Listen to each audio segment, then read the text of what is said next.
Dun-dun. All right, let's see. I know Carrie wanted to see it. Let me see if she can come. Carrie, where are you? Carrie. There you are.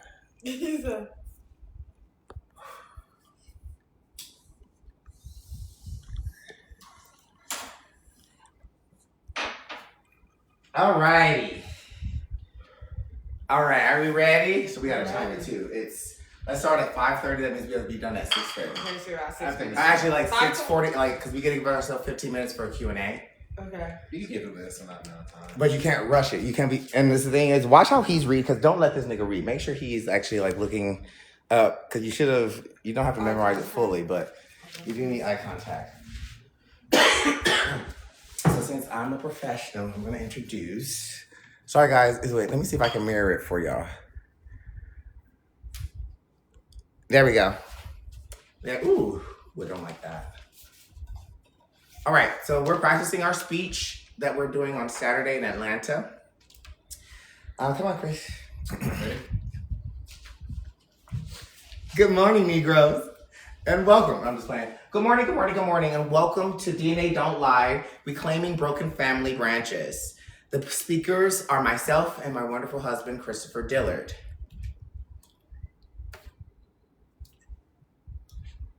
Here's a quick overview.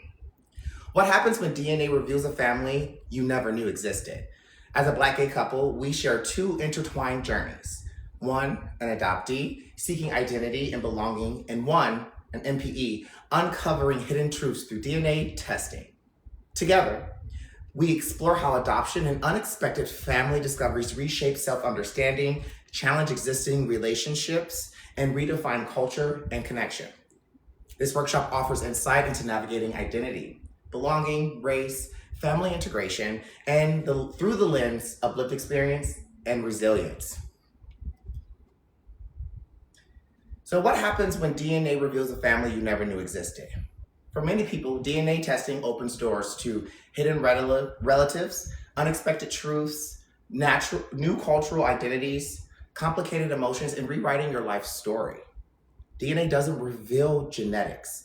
DNA doesn't just reveal genetics. And if you ever mess up, just re-say what you said. DNA doesn't just reveal genetics. It reveals family truths, sometimes family hides. So, the roots that shaped me. After going through 37 foster homes, going through rebirthing therapy, 2 years at a troubled teen work camp institution, and being abandoned by my adoptive parents at 15, I never thought that I would ever find love, let alone a family. Finding your family is harder than one thinks. I got lucky. I was able to locate my mother on Facebook after searching for a few days. Some adoptees never find their parents, let alone so easily. Reunification is often glorified in foster care and adoption, although I agree it should be the number one focus before termination of parental rights. You gotta staple these. After aging out or adoption, it should also be completely up to the child or the adult. Reunification is bittersweet because there's a 50-50 draw on how the relationship could go. You can knock on the door and be welcomed with love, hugs, and lots of joy. Or the family that you have dreamed about for so long could not share the same feelings for you. Instead of being welcomed, you could be shunned, denied, and the door you knocked on could be slammed in your face. Accepting denial from a family you thought loved you is one of the hardest experiences I've had. My biological father's family did not want to meet me because after I reunited with him. They had kicked out my father as a teen, and because we looked so similar, they just didn't want to get to know me. And I guess the sins of the father really does affect the child. I was able to meet one of his sisters, my aunt, and after one meeting, she told me that I would just have to let that side of my family go. My great-grandmother was over 100 years old, and I desperately wanted to meet her before she died. I was told that I could never meet her because of her dementia and how similar I looked to my father. They were afraid that that trauma would kill her. Did I know what caused the trauma? No. And that's something I'm just going to have to navigate through because as much as an adoptee or foster youth or MPE wants to, you cannot force a relationship, even with people that you share DNA with. With that being said, reunification can go well. With the right preparation, let me see, hold on. Yeah, there we go. DNA can go well. With the correct preparations, effort from all parties, reunification can be a beautiful experience. When I was 19 years old, I reunited with my birth mom and siblings. After finding her on Facebook, my then boyfriend Christopher accompanied me from Florida to Michigan to reunite with them. After a 26-hour drive, we arrived, and I was very nervous when I walked up and knocked on the door. My mother opened the door and wrapped me in the biggest hug I've ever had. In that moment, my brain calmed. My body, the entire body, relaxed. Truly relaxed for the first time since the last time she hugged me, which was in this photo. My mother wasn't picture perfect. Was it perfect? No. There was definitely a lot of hard emotions to unpack and conversations to have. The thing that made reunification easy for me with my birth mother was her accountability. She took full accountability for what I went through in foster care and my adoption. And that accountability was enough for me.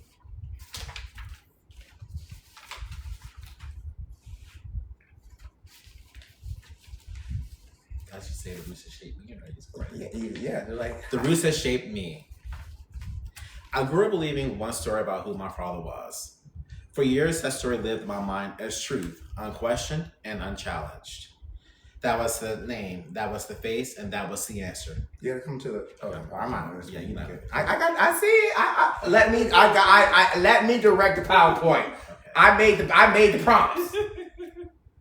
Go ahead. I read your picture, Rika. Just start with that was the name. That was the name, that was the face, and that was the answer. Later in life, I learned that's Zila. He said, pause. Zila. All right. Later in life, I learned that story wasn't true. The hardest part of that realization wasn't just that the story had changed. It was understood that my mother may not have been dishonest on purpose. She may not have known either. Trying to give her the benefit of the doubt has been difficult because it meant accepting that the story I was given may never be complete. Growing up, it was my mother and me. I grew up quiet. Never wanted to bring attention to myself because I did not want to be noticed. No, it's not that I did not want to be noticed. I had no one to notice me, except my mother, when she wasn't high. Damn.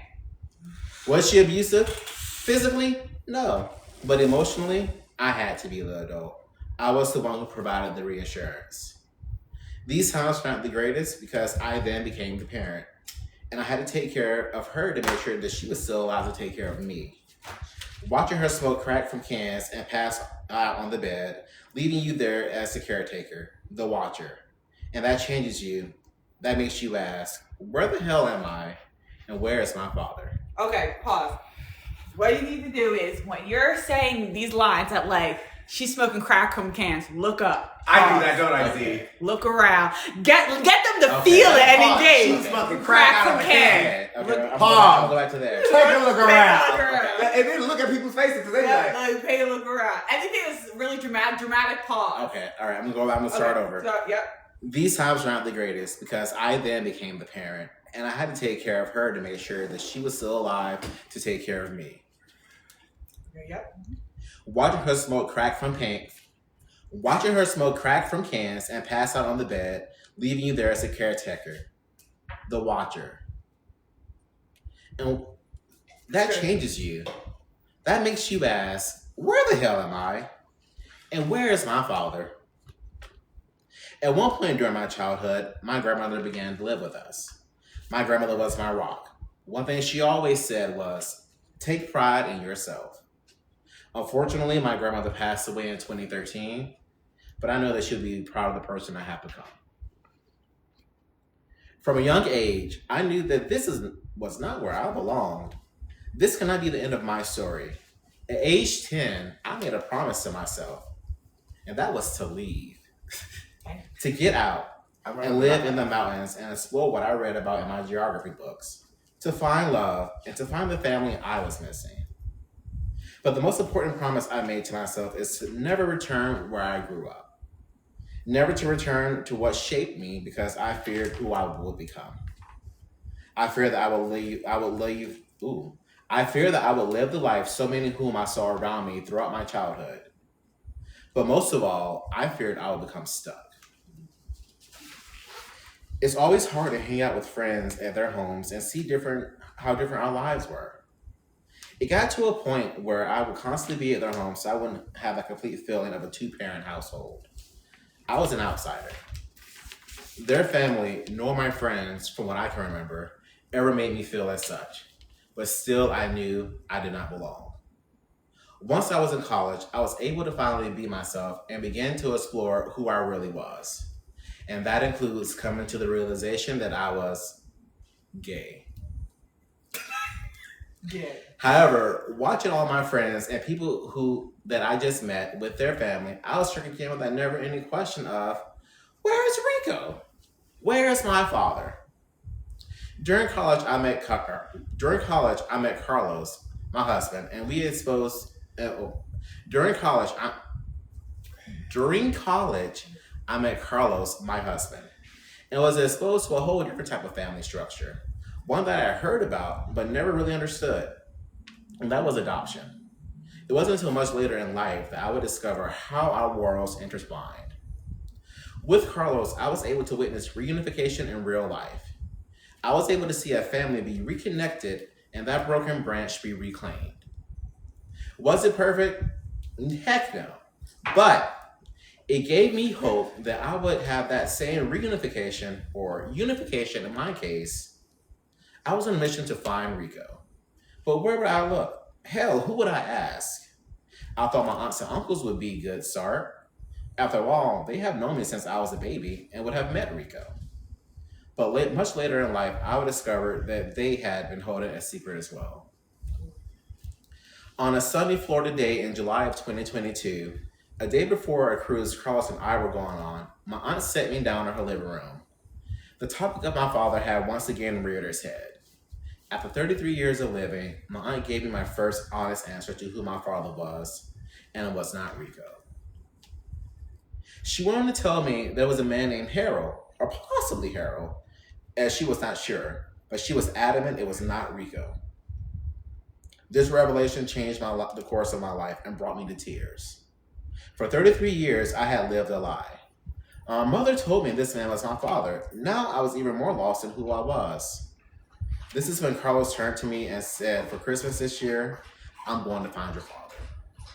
So now let's talk about when unification shakes the tree and challenges existing relationships. As I stated earlier, reunification can bring up many emotions and feelings that might have been long buried.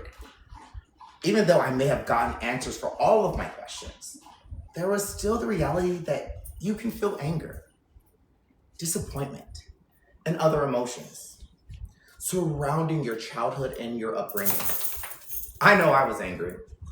Angry at my birth mom, even after she apologized and held herself accountable. Because how did you even allow this to happen to your baby? How?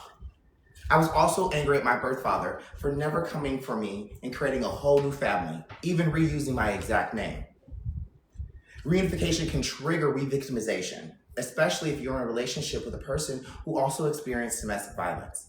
If neither person was raised in a loving environment and was severely abused as a child, it is known that 40 to 60% of intimate partner violence victims will experience further violence.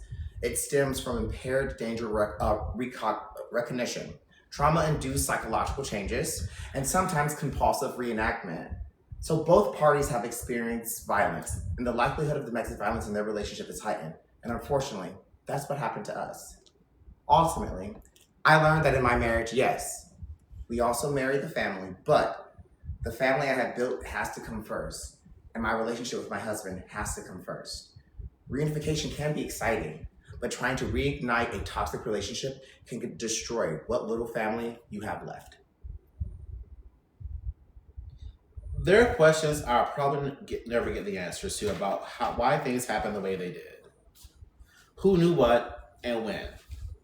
I've had to learn that peace doesn't always... Do you like the back and forth? Yeah, I do, because it keeps me engaged instead of just like you, like one person keep going on and on and on. I do. Okay, perfect. Go ahead, I've had to learn that peace doesn't always come from answers. Sometimes it comes from acceptance. I had to learn that closure isn't always information. Sometimes it's permission to move forward anyway. To this day, I do not have all the answers that I'm looking for. And I have to accept that. I never will. But that allows me to fill in the gaps with my own stories, my own scenarios, and my own narrative of how things occurred. Not having my full truth would eventually lead to problems with my marriage. Yes, I had built a family, my family, but I did not feel rounded.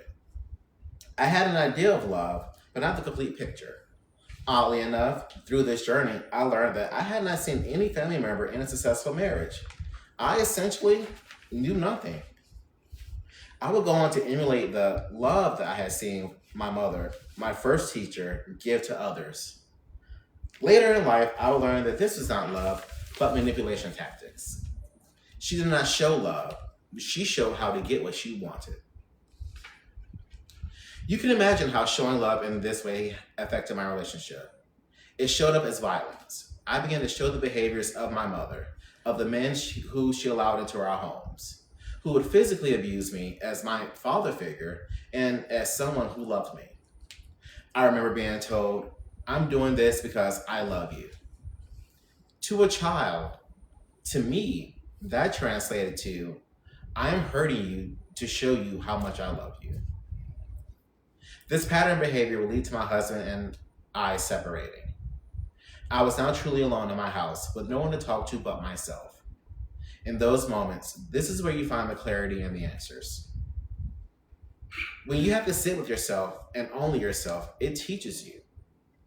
And I began to say the hard things aloud. After some personal therapy, couples therapy, and nights of deep thought, Carlos and I decided to try again. We had tools to use when things were hard, but most importantly, we found the real way to love one another. Learning what emotional and financial abuse look like within a family. Did you have the divorce court and those clips in here? Did you have any of the clips, like my mom's clips and stuff? There should be when you click on your mom's link, your picture, it'll go to that. Okay. Divorce court, link should be there. If not, we can go add it. Okay. I took it off last night. So. Okay. You're at number 2. Okay. Learning what emotional and financial abuse looked like within a family unit made me question what I was doing in my own home. Taking a step back, reevaluating, and adjusting led me to have that tough conversation with my mother. I had been the man of the house for so long, since I was 8 or so, that I just became accustomed to always giving her what I worked for. I used to have to give 25% of my paychecks I earned while living with her for living expenses. But I knew I was just being used to pay bills because she did not have the money. Damn. This went on for so long that it spilled over into my marriage. Eventually I said, no more. I was not the man she needed. I was her child. DNA tests don't come with emotions. People do. People are built for self-preservation, whether that be their lives or their truths. People will preserve the image that others see of them. Outward opinions are all we care about as a whole, and the minute that is threatened, we fight. This is what happened when I found out the truth of who my father was. My mother fought, cursed, argued, accused, cursed some more, and denied. We know that DNA, science, can reveal the truth, but it can't explain why things happened. DNA didn't give me all the answers, but it gave me the first one. That didn't change. I'm not sure what I was expecting, but it wasn't this. It felt like it was my fault that I did my DNA test and got the answers that no one could give. This led me to acknowledge that we don't always get explanations, apologies, or clarity, and healing doesn't require knowing everything. To this day, I have never stood in the same room with my parents at the same time. Me either. Well, since I was an adult. Yeah. We have never breathed the same air. Never shared a word together. But at least I know them, right? Mm-hmm. I had to realize that this was my story and my life that I had to live. I could no longer hold anger or resentment towards my parents and the need to know. I had to realize there were two people who came together and made a decision, and I'm the product of that decision. For a long time, I found myself asking the age-old question, why? Why didn't I know? Why wasn't the truth there from the beginning? Why did it take so long to learn something so fundamental about my own story? Eventually, I had to change that question that I was asking. Instead of asking why, I had to ask myself why I wanted to know and what knowing would actually change. Coming to terms with that meant recognizing that this is my mother's story as much as it was mine.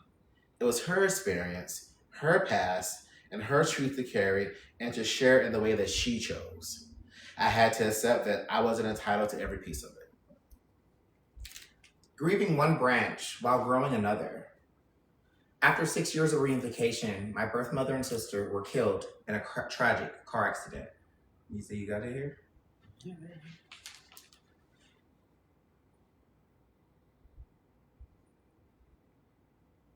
Oh, hold on. See, this is why we do run-throughs. Yep. You might have to download it and then put it. There's no way to download. Yeah, because it's on Then you screen record it and then you just have it. Yeah. Hold on. That's why we do run-throughs. Because this is We're working out the kinks. Wait, scroll down. Scroll down. Oh, that's a picture. That's just a picture. We watched this video. I've watched it a couple times. Why is it not? Hold on.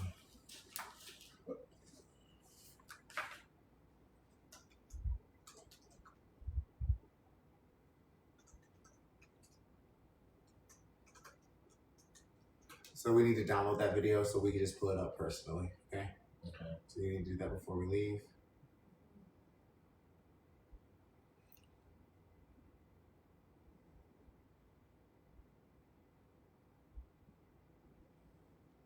Let's see if I put it to one of our iPhones. It literally. Oh, is there Wi-Fi down here? No, I haven't used, but I also haven't used this computer in months. Let's disconnect from the Wi-Fi and reconnect it. So how do you do that? That's not. Well, the website's working. All my websites are working. Yeah, but Hold on, y'all. We got kinks. I prefer just to download. You can download that. You can even find it on their YouTube because these news stations have YouTubes. So we found the YouTube version. If you look up that same thing on YouTube, it should pop right up, and then we'll download it and then just play the clip from the desktop. How you liking it so far? it's good. It's really good. Is it engaging? It is, because that's why I like the back and forth. Because if there's one person.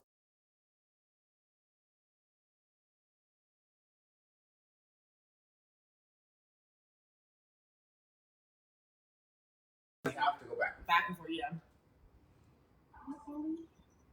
Hold on, y'all. How y'all think? How y'all liking it in the TikTok world? Any comments? Oop, no comments. There's only 4 of them. It's so weird that it won't. Try YouTube. Look up the title of that. Go to YouTube and then look up the title.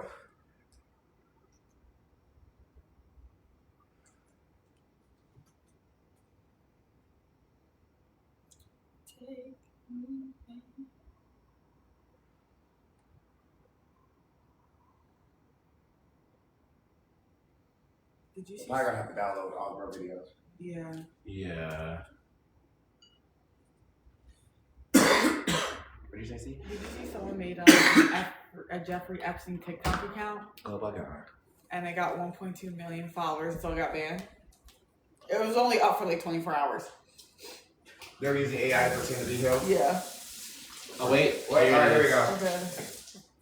Is that I think your computer just slow.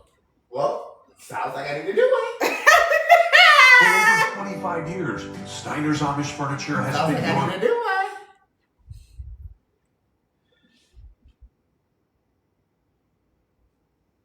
Valley destination for true handcrafted quality. Built by skilled Amish craftsmen, every piece is made in America and made to stand the test of time. This is why we got Steiner's downloaded. Amish Then we gonna have Furniture. to say. Yeah. We're getting more information from the police, and we are understanding there are more people who saw the accident. Family and friends desperate for answers in a horrific crash that killed 3 women.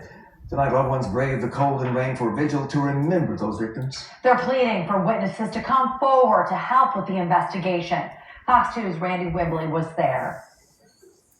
Yeah, this vigil took place right where the accident happened, and right behind me you can see where police say the driver lost control of the car, eventually hitting this utility accident at Chicago and Telegraph in Redford. Everybody knew my sister and my mama, they knew that it was love. They knew they was full of soul, they was full of life. Everybody loved them, they always was trying to help somebody. The tragedy is taking a heavy toll on Tim McGowan. His mother, Mia Doris, sister Jatia McGowan, and her girlfriend, Renika Watson, were killed as their car crashed into this utility pole just minutes after watching him perform last week. You never know, like, it could be like that. They had just left my show 15 minutes. When I was leaving my show, they was in a car crash. They was crashing. Now they're left with memories. My mom had an incredible laugh. Like, everyone in our family has an incredible laugh, and her laughter is what's getting me through it. I'm just trying to remember the good times in the last couple of years that I had to reconnect with my mom. This is a family of resilience. We have been through a lot of trials in this family. This may very well be the my hardest. grandmother's youngest Days sister. after the accident, there's still no making sense of what happened. We've researched there's been some recalls on that car, on that particular vehicle with the accelerometer and the acceleration. So we need Kia to come up and maybe help check out some of. We need that semi-truck guy to come out. We need I use my media connections to do this. We're understanding there are more people who saw the accident, but we can't until we get more people to help us understand what actually happened. Police are still investigating the accident. If you have any information about what happened here, please call Redford PD. I'm Randy, and this is The Edge. That's so sad. For over 25 years. Alrighty, so Chris, during this part, you might have to walk over to where I'm at, and then readjust. So can you readjust to the thing? We'll switch while they're doing the video, and then readjust back to the thing. This was a tragic moment for my family, but for me, unfortunately, it wasn't the first time that I had lost my family. When I was adopted, my adopted mother did everything to make sure that I knew that I would never see my birth family again. At one point, she told me that it was time to grieve my birth family because they were essentially dead to me. Finding my birth family at 19 felt like they had come back from the dead. I had been given a second chance at life with them. I truly took advantage of that second chance. Flying my mom on a plane for the first time and making memories for those that we met. And for the first time, making memories for those of the ones that we missed. After the tough conversation about how and why I ended up in foster care, I felt like I was abandoned by her and my father. My mother listened, and she understood. She also shared her story of growing up and how she was also abused and abandoned by my grandmother at a young age. It helped me understand why she couldn't be the mother I needed. That was because she never had the mother she needed. As they say, the apple doesn't fall far from the tree. And generational trauma often repeats itself. I'm so thankful and grateful to my mother for being ready and willing to reunify. But not only that, for answering every question I had, especially the hard ones.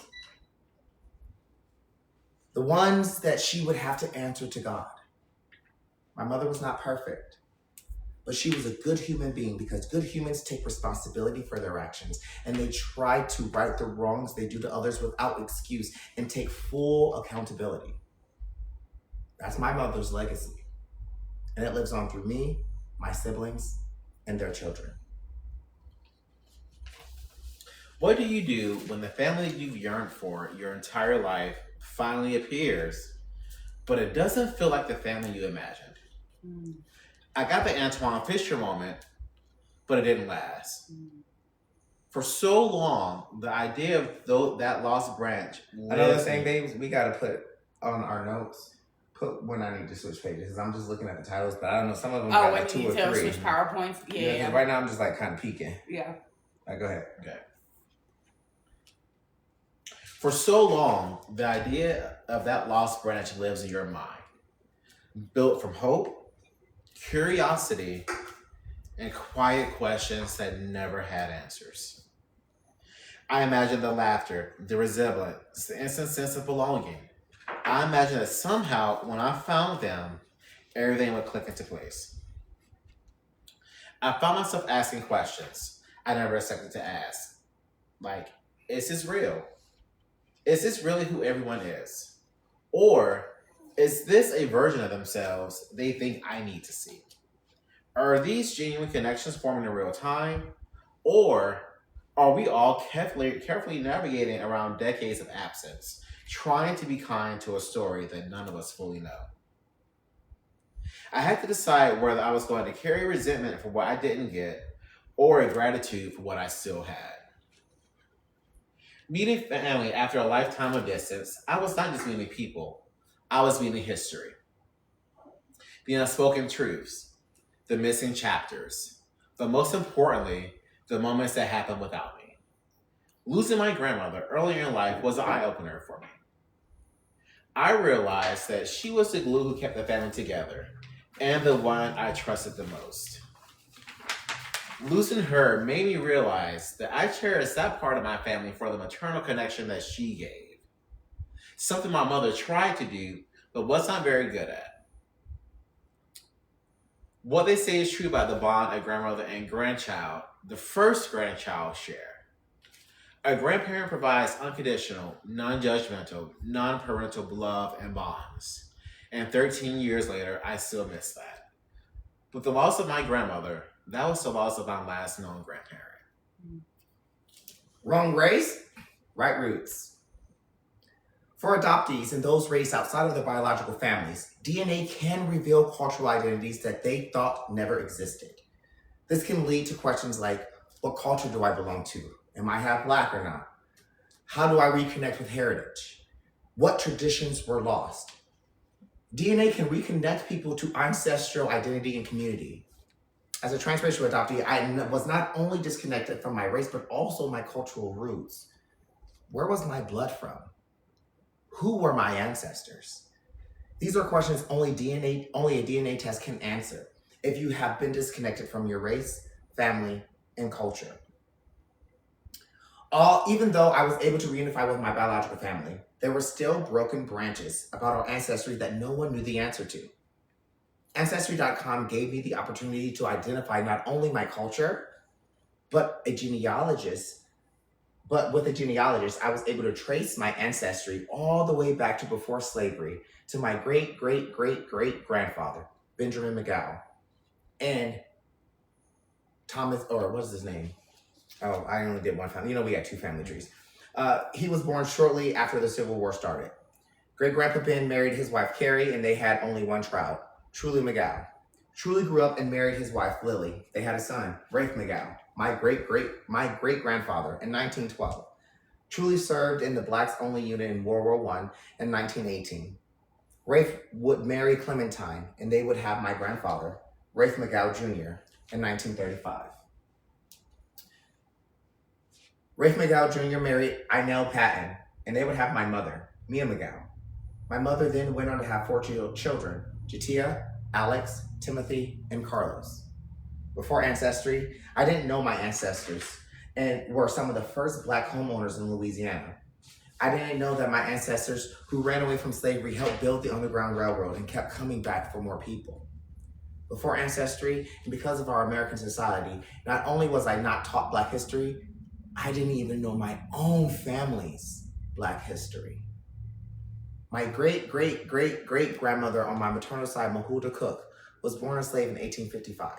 She taught herself how to read, befriended a plantation owner's child, and after slavery was ended, she became the first Black teachers in Louisiana. Understanding who you are is very important in human growth. It helps you know that you have fighters in your blood, that your people never quit, and it makes you realize how much was sacrificed for you to be here in existence. My niece is here today with us, one of the youngest member of my maternal family. Without ancestry, I would not be able to share our family's history with her. And one day when I'm gone, she can pass the knowledge to and continue to break generational curses and build generational wealth with her family. You better not laugh, bitch. I'm not. I would say for quite some time, I claimed identities that were not mine.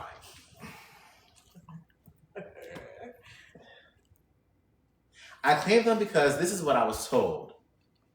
I was told that I was not only black, but also Cherokee, Cuban, Puerto Rican at one point, and Greek. Looking back at it now, I ask myself, why the hell did you believe any of that? I mean, I knew I was black, and I embraced my black culture. To embrace my Cuban lineage, I learned how to roll my R's. To embrace my Cherokee heritage, I watched Pocahontas and anything indigenous I could find. Just around the Ain't no river. fucking way. Lastly, to honor my Greek roots, I became an avid Greek mythology fan. Still,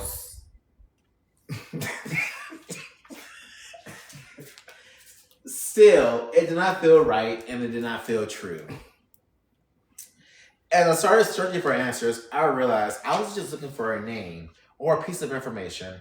I was searching for roots, for something that explained the parts of me that never quite made sense. And the deeper I looked, the more I understood that roots are more complicated than we think.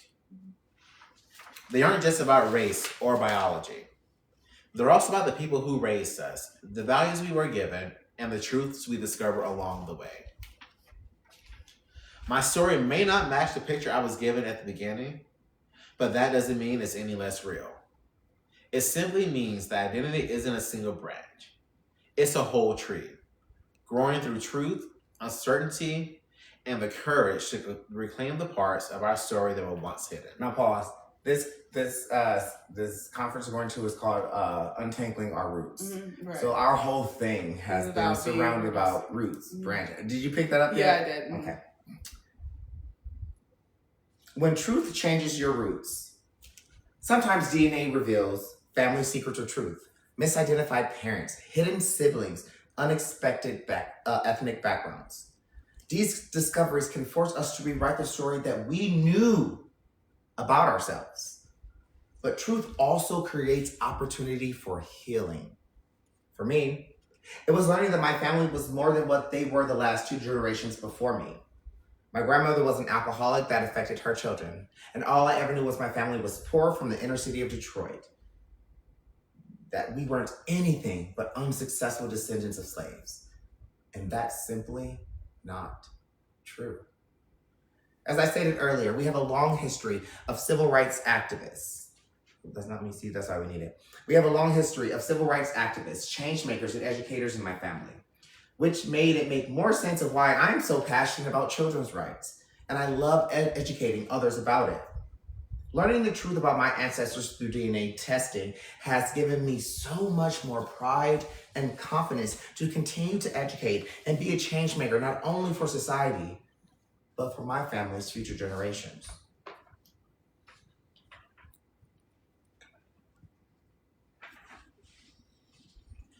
I find it to be incredibly disheartening that Ancestry.com DNA, a simple double helix molecule, not much older than my parents and some of you out there, was the first time I received an honest answer about me.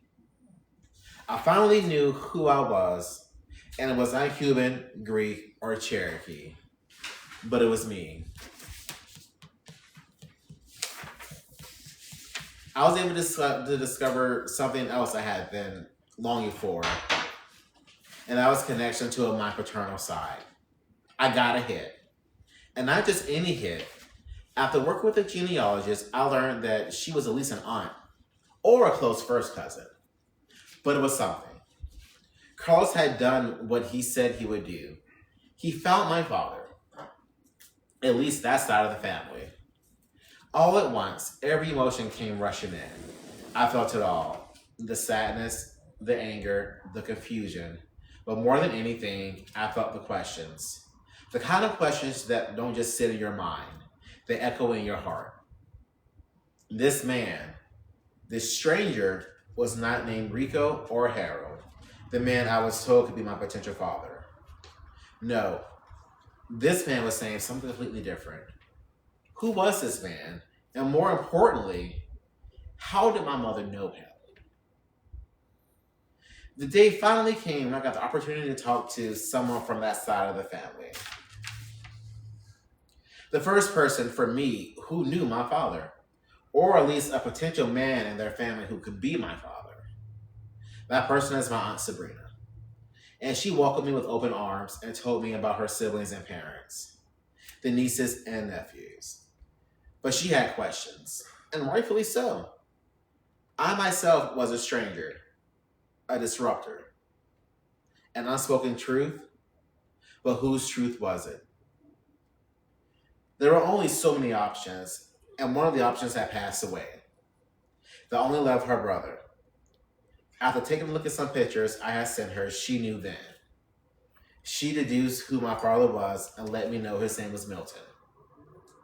Not only that, but I also discovered I have siblings, 5 older siblings to be exact. I received images of my siblings and their children and was floored.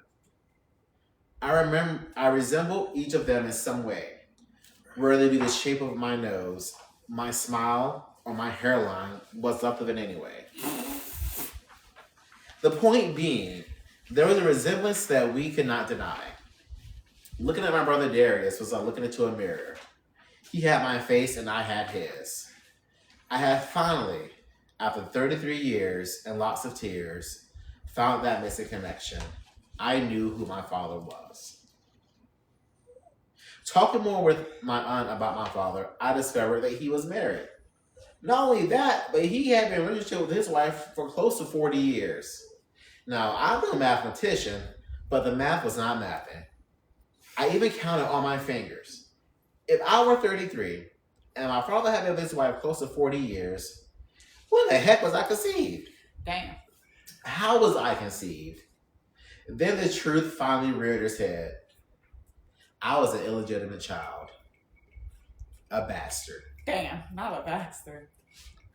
Aunt Sabrina went on to give me each of my siblings Facebooks and Instagrams. With knots in my stomach, I contacted Lakeisha, Melissa, Tanya, JR, and Darius. With shaky fingers, I said, "Hi. I'm reaching out because I did an Ancestry.com test, and it turns out we are related. Quite closely." After sending all my messages, I threw my phone down and left the room, both out of anxiety and fear. The fear of what they would say. But to my surprise, they were all welcoming and interested in knowing more about me. To them, I was just a brother they missed opportunity to meet. But to me, they were the missing link that I had been searching for.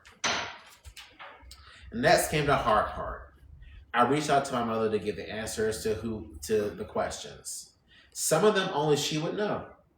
I asked her flat out, "Who is Milton?"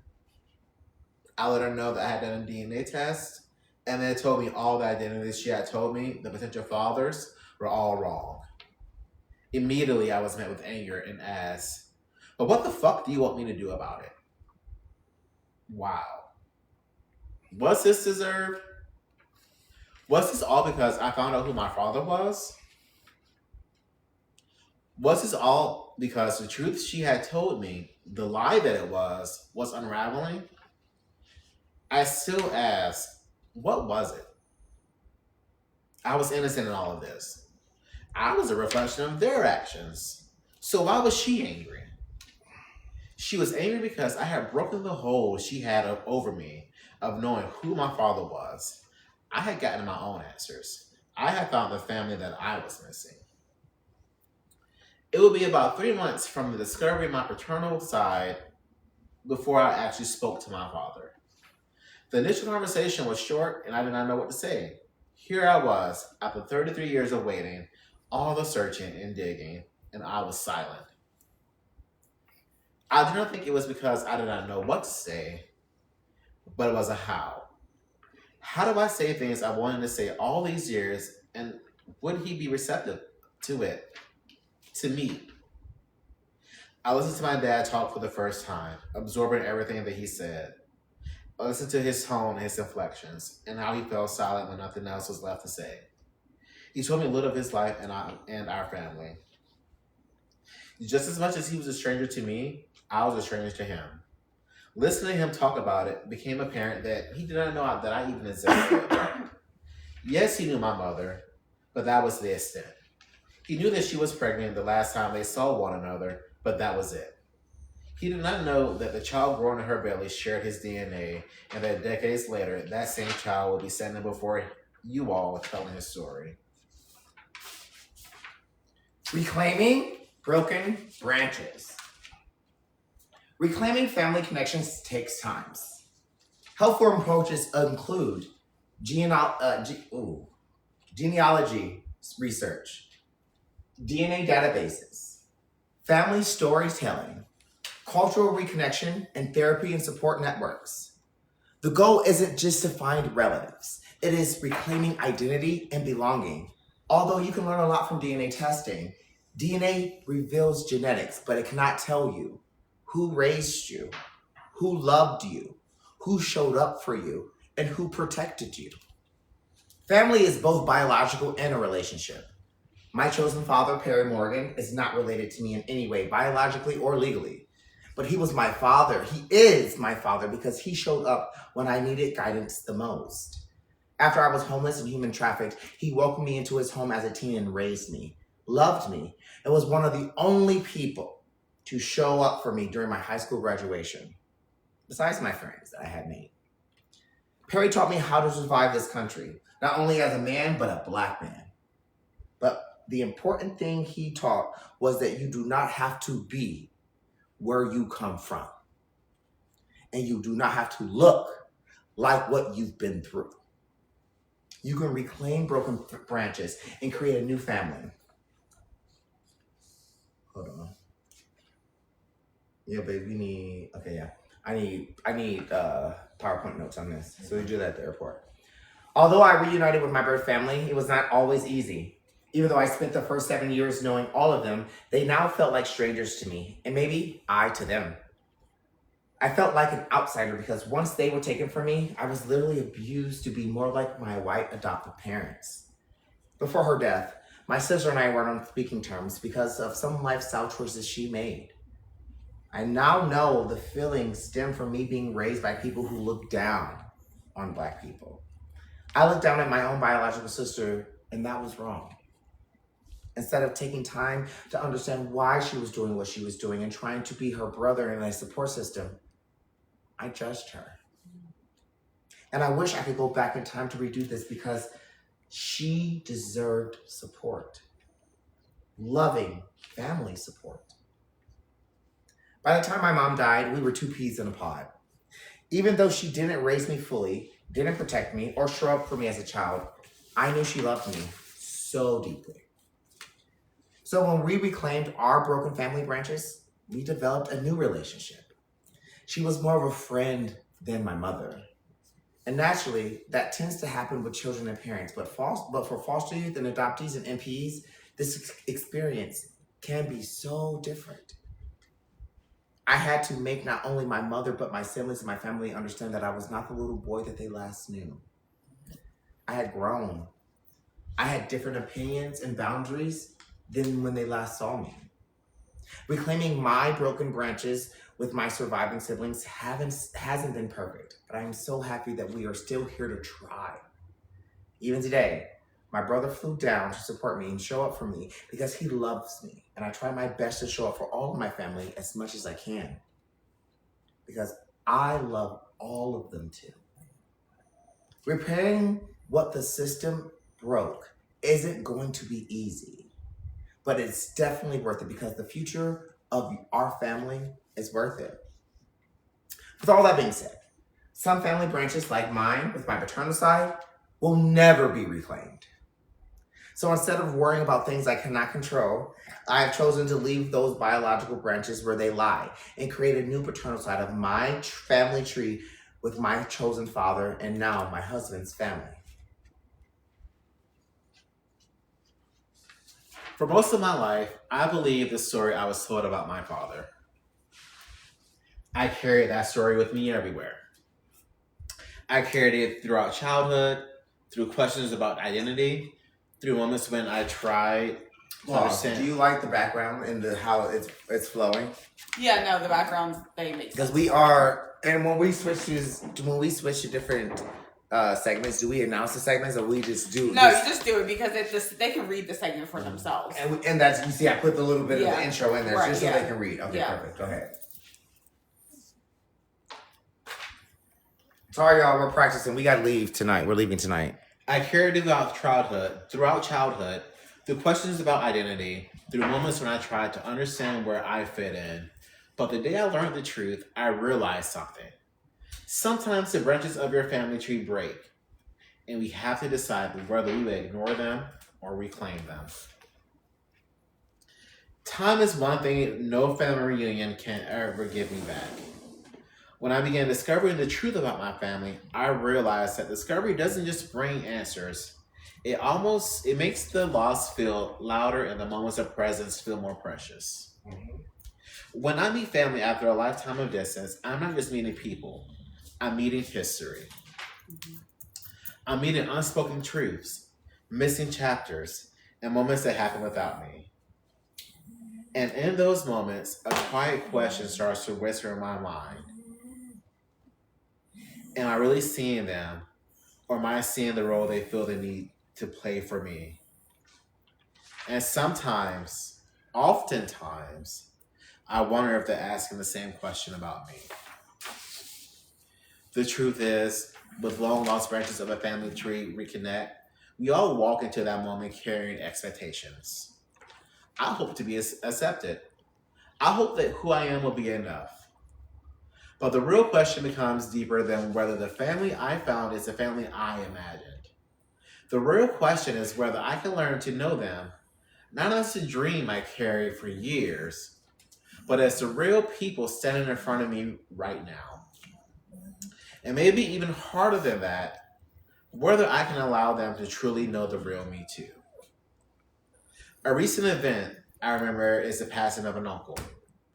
As I'm scrolling through Instagram, I see an old elementary school post that her uncle had passed and posted a picture of him.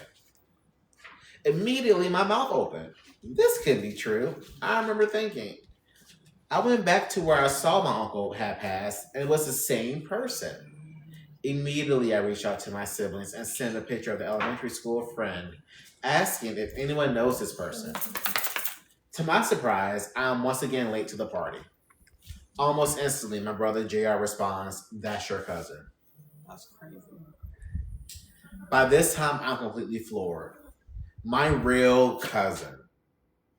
What makes this all the better is that not only were we childhood friends, but we had spent time together in 4th grade and 5th grade. We were friends on social media. I watched her welcome new life into the world and share her accomplishments. Another question, this time a fact, popped into my head. Had I known this truth all these years ago, I would have possibly known that this person was my cousin. Not only was she second cousins with my father. If I had known the truth, could I have claimed this broken branch earlier? So here's some advice for people on finding family in your roots. The biggest piece of advice I can give anyone reuniting with their family and finding out their roots is to hope for the best, but prepare for the worst. Even though I have always known my biological parents and family, because of foster care and my adoption, so much time had passed. In that time, I changed. My family changed and grew. And my father's side of the family uprooted him and his offspring and were not interested in fixing that broken branch with me. And I had to be okay with that denial. I was uprooted from my dad's family and spent years wondering if I would ever get to meet them, hoping that I would be able to repair that broken branch. But I learned that some branches aren't broken. Sometimes family remove people who are the root. Well, sometimes family remove people at the root and throw them away. You have no choice in that. but you do have a choice in what you do with the roots you have left. Will you lie on the ground in the sun under it, unattended, and slowly wither away until your roots are all dried up? Or will you decide to take your roots and plant them yourself, creating your own family and growing relationships with family that you do have contact with? I choose the latter. And that's the best advice that I can take. No, I'm just saying. And that's the best advice that I can give to anyone finding their family roots. If there's one piece of advice that I would give to anyone searching for their family roots, is this. Prepare your heart as much as you prepare your search. When I first started this journey, I thought I was simply looking for names, faces, and answers. I believed that once I found the truth, everything would fall neatly into place and the missing pieces of my story would finally make sense. But what I learned is that, damn, Oliver. It's okay, baby. But what I learned, we have 10 minutes. Come, go. What I learned is that discovering where you come from can bring just as many questions as it does answers.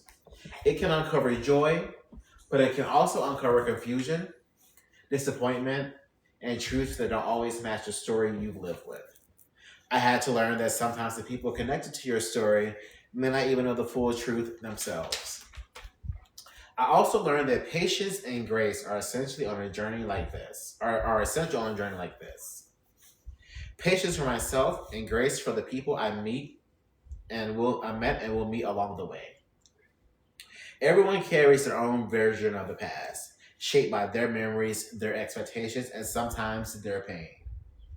Not every reunion looks like the ones we imagine, and not every connection becomes the relationship that we hope for. But even so, I've realized that finding my roots was never just about discovering other people. It was about understanding myself. It was about reclaiming the parts of my story that were missing and deciding what I want the next chapter of my life and story to look like. So where do those roots lead next? I've spent so much of my time on trying to understand where I come from, and the truth is, some of it has been hard to face. Some roots are steady and full of love, and some are tangled or broken, carrying stories I didn't know or didn't even want to know. I've discovered that following my roots isn't always comfortable. There are moments when I feel anger, confusion, or even loss. Learning the truth about where you come from sometimes means facing what you didn't have, what you missed, or what wasn't told to you. I've had to confront parts of my family story that didn't make sense at first, and accept that sometimes there are no easy answers. But even in that discomfort, I found something unexpected. Presence. Being here. Being willing to look at the roots I've been given allows me to grow into the person I want to be. It reminds me to cherish the time I have with the people I still have, even if our story isn't perfect. And it shows me roots I carry.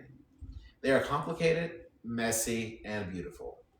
They guide me toward new understanding, new connections, and a life that I get to shape intentionally. Where my roots lead next isn't clear. Some days I feel lost. Other days I feel guided. But I know this. I carry them with me and they carry me forward. They are my compass, my anchor, and if I let them, my wings. And I'm learning that letting my roots guide me doesn't mean staying in the past. It means stepping forward with courage, presence, and a willingness to grow into the life I'm ready to live. DNA doesn't lie, but it doesn't tell the whole truth either. Some answers never come. Some people do the best they can with what they know, and the rest of us learn to cherish the time we're given, reclaim my truth, and grow anyway. And where do my roots lead next? When you grow up in foster care and adoption, not only are you legally disconnected from your family, but you're also disconnected from your roots. In external childcare, your roots aren't always visible. Sometimes they're scattered across different homes, different families, different versions of the story that people told about you. Some roots were planted in places that gave me safety, And some were planted in places that gave me questions. And some felt like they had been cut away before I ever got the chance to know that they were even there. There were years where I wondered if I even had roots at all. But when you grow up moving between families, you learn to adapt. You learn to survive. But inside, there's still, hold on, I'm missing the page. Where's my page? Hold on. Oh, there we go. We here. There were years where I wonder if I even had roots at all. But when you grow up moving between families, you learn to adapt. You learn to survive. But inside, there is still quite a question that follows you. Where do I belong? As I've gotten older, I've started to follow these roots more intentionally. Through my story, through conversations, through DNA analysis, and through the courage to ask questions that once felt too heavy to ask. And the truth is, sometimes what you find ain't easy. There have been moments of anger, moments of grief, moments of confusions, moments where I had to sit with the reality that some of my family members just don't want to have a relationship with me. And that's okay. Ultimately, that's their loss. But there have also been moments of clarity. Moments where I realized that roots aren't only where you have started, they're also where you choose to grow from. Moments where I realized that roots aren't just that not me getting on, I'm a speaker. Foster care and adoption shaped my story, but they do not define the limits of my life. The roots I carry are complex, as we've seen, and yours. They hold loss, resilience, pain, and strength, questions, and truth. And those roots are still growing. Every conversation, every discovery, every step towards understanding helps me reclaim pieces of my life that once felt out of reach. Where my roots lead next is completely up to me. Through this journey, I have learned that not only I gave a little ode to you. In this journey, I have learned that I can only control the controllables. And making people love you and want you isn't something that you can control. And why would you want to? The people that show up in your life, no matter if they are biological or chosen, are the people that matter. I also know that my roots travel with me. They remind me of the strength it took to survive, not only for myself, but for my ancestors. They remind me of the people who shaped my journey, even when the story was complicated. They remind me that I get to decide what grows from here and who I grow with. DNA may reveal where we come from. Foster care and adoption may shape the beginnings of our stories, but neither of them get to decide who we become. Some roots are broken. Some roots are hidden. Some roots are still waiting to be discovered. But even broken trees can grow again. And wherever our roots lead next, we still have the power to grow. Thank you so much. And always shine your light. All right, what do you think, Z? That was great. I loved it. We gotta do it back. Yeah, there you go. And then we just do that. Thank you so much, and always shine your light. I loved it. All right, feedback before we get ready to leave for the airport. Can you take us to the airport, Z? Yeah, I can take I gotta run an errand before I go to the weed store. Y'all in the weed. All right, bye guys. Hope you liked it.